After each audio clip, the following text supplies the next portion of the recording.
Illuminati philosopher, and these are my thoughts. That little child that you see on the wall of the Hathor temple next to what appears to be Isis is baby Jesus, aka Horus, Amenhotep IV, who eventually became the heretic pharaoh Akhenaten. He is who Jesus Christ is based off of. The Isis and Horus story is the original virgin birth story, which is propaganda. I'll explain later. The Christians, and I advise you to look up the word cretin in a proper dictionary because that's where the word Christian comes from, took that story and they made their own version. The Black Madonna and Child is the original, and it's based off of the Isis and Horus story. The Christians made her and the child white and created their own version of the Isis Horus story, among other things. Isis is none other than the Queen of Sheba, aka Makeda by the Ethiopians, and she eventually married King Solomon, aka Amenhotep III, and became Queen Tiye. The King Solomon and Queen of Sheba story goes like this. She goes to see King Solomon, yada yada yada. They have a bet, she loses the bet, and King Solomon sleeps with her. She goes back home and has his child, but the problem is that the child is out of wedlock, which is a disgrace. She can't admit this to her people, so she has to come up with a story. Guess what story she comes up with?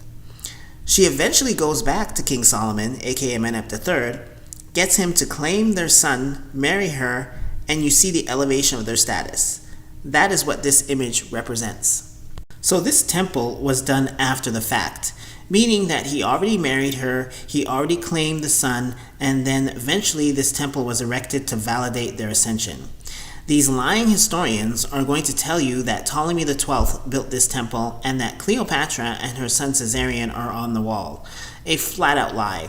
It is Queen Tiye and Amenhotep III putting their stamp of approval that this is what happened.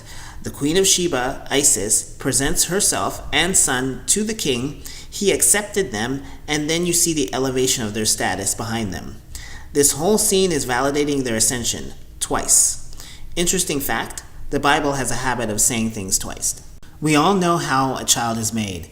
A man and a woman get busy and produce a child. So this Isis Horus virgin birth story is propaganda. It was propaganda back then, it's propaganda now, as well as the Mary and Jesus story, which they got from Isis Horus.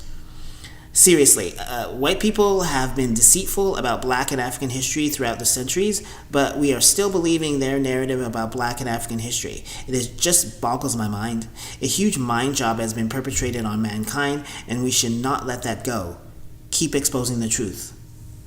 Illuminati philosopher, and these are my thoughts.